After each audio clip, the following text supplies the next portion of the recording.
стародавние времена некий барин ехал на повозке по своим делам. Дело было непогоду. Повозка возле одной деревни застряла в грязи.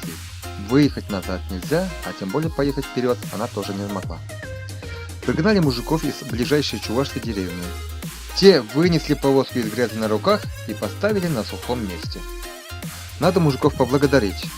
Барин говорит: сказать спасибо слишком хорошо для вас будет, дам вам 3 рубля денег. Выполнил задуманное и поехал тот барин дальше. Давайте обсудим, в чем он мотивировался. По его представлениям, сказав спасибо, он мог поспособствовать спасению душ этих мужиков и народцев.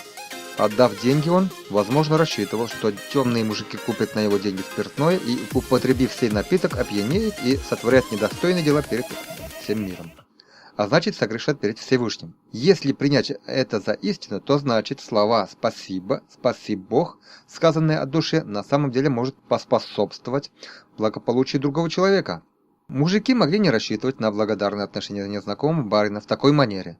А тут раз, у них в руках по тем временам оказалась немалая сумма. Отъезжающий барин наверняка услышал вслед благодарные слова, хоть и не на русском языке, которые он воспринял как ничего не значащие слова. Но все же моральное удовлетворение он получил. Таким образом, даже не пожелав большего блага своим спасителям, барин сам все равно получил некую порцию благодати от своих спасителей.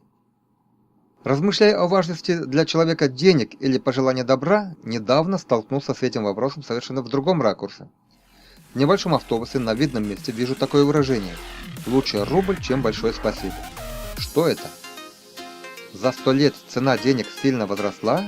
Или каждый хочет того, чего ему не хватает? В свете современных идеологий приоритета человека потерпели существенный дисбаланс, и в итоге нравы и ценности его сильно изменились?